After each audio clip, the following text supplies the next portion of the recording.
yeah, we're gonna be filming something a little different today. Kind of by surprise, I guess. Went to take the Viper out, which I don't think we've done an intro on yet, but went to take it out for its weekly spin. I like to do that just to keep, everything lubricated as it is, everything charged up, and it's always a good time. And basically had a slow crank and no start situation on it. Since I've had the car, I've had a couple times where the batteries got low from sitting for a few weeks because I don't keep it on a trickle charger where it's at currently. And I'm not exactly sure how old the battery is. There's a good chance it could be 4, 5, 6 years old. My understanding after talking to some of the previous owners, the car's probably only had 3,000 miles put on it in the last 5 or 6 years. So it gets very limited use. And again, not being on a tender, the battery just sort of degrades. So I've gone out, I've got an Optima for it, and I'm going to replace the battery.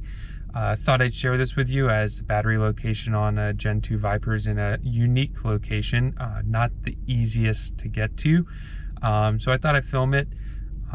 Most of this might be time-lapse just because of the location I'm in, so I will probably shoot some before and after just to kind of explain what I did and how to access things, along with some of the situations I ran into. But thought, may as well share this with everyone, even though it's a little out of order as far as wanting to introduce the car properly, but it is literally stuck in its parking spot right now, so I need to do this and thought, why not film it? So with that, I'm gonna get started, and yeah, we'll see how it goes.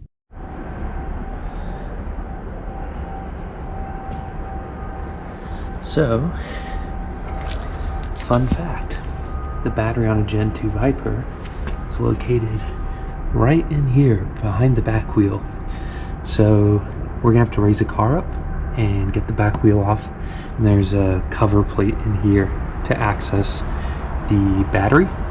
I got a nice Optima red top over here, so I'm gonna put a little time lapse on and we'll get started on this little project.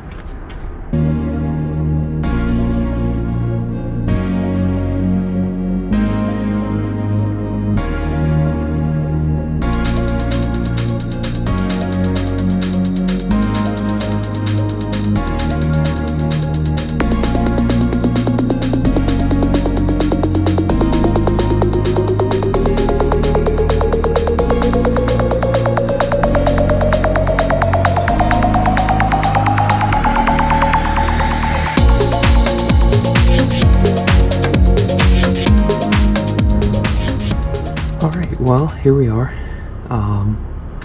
There's a battery. So took this liner off that's here in the back wheel well and unearthed the battery. Unsure of the age of it yet, but we'll pull it out here and yeah, I guess we'll get a little more info on it. But looking forward to getting the Optima in either way. Always been pleased with their product, so I'm sure this won't disappoint.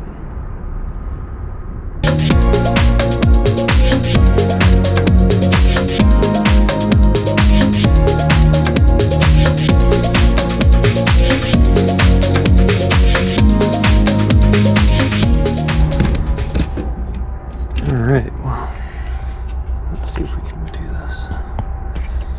Not the best lighting in here, unfortunately, but there's the battery tray. Gave it a quick scrub out. It had a bunch of dirt and stuff in it, but got a little bit of surface rust. I think probably make it a second little project and clean that out properly and repaint it just so it stays nice. But we're gonna get on here and put the Optima in now, and hopefully that solves the problem.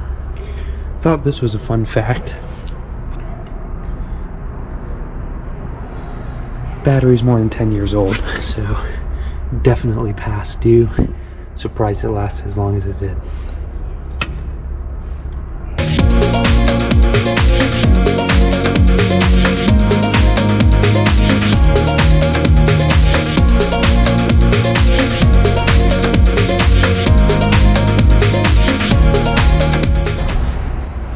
Alright, well that was pretty simple.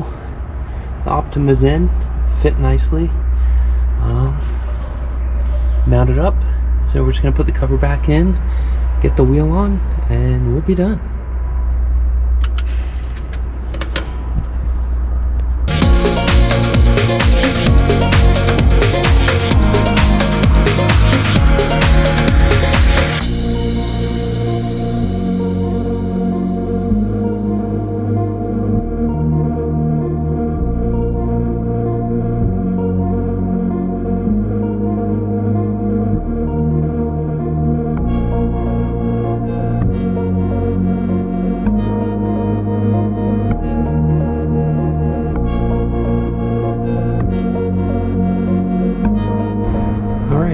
Well, there you have it. Battery cover's all back in, all buttoned up. So we're gonna get the wheel back on here, get her on the ground, and you know, start her up.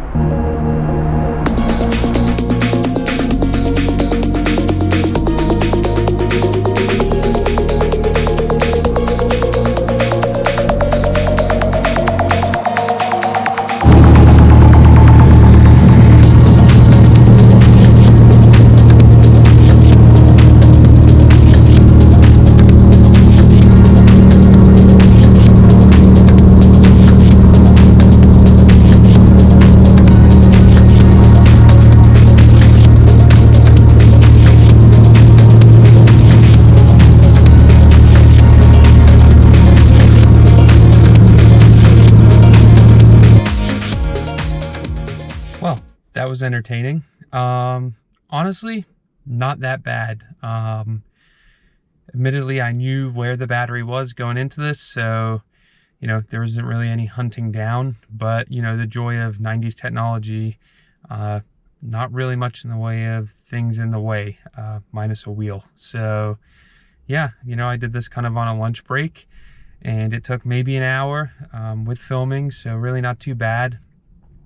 Pretty pleased that the car fired straight up.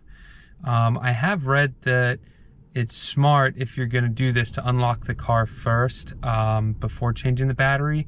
Sometimes if you don't do that, it weirds out the immobilizer, and then when you go to start the car the next time, sometimes you'll get like a no start situation. I'm not sure if that's just isolated to the Gen 1s, but I definitely have read that, so I just made a point to unlock the car before I started. But yeah, other than that, really no big deal, just some basic tools. I think, you know, it's either 13 mil, 8 mil, and maybe a 10 mil, and taking the wheel off. So yeah, really not too tricky. Definitely something you can DIY at home. I know some people have said that they just get kind of like the premium Sears brand or Sears style batteries, but I'm just a big advocate for the Optimas. You pay a premium for them, but they tend to last. That being said, the battery I took out of this was from 2010, so clearly that lasted as well. Anyway, I'll probably have this up before I actually do a proper introduction of the car, because, you know, I was doing it and like to share it. But if you have any questions, let me know. Definitely look forward to sharing the Viper in a little more detail with everyone. But, you know, we have a bit of a backlog of videos, and also just a lot of other projects going on, so it's coming. Definitely have plans for it as well, hopefully over the summer. So definitely stay tuned for that. And yeah, if you like our channel, obviously we have an array of cars we're working on, so hopefully that appeals to a lot of people.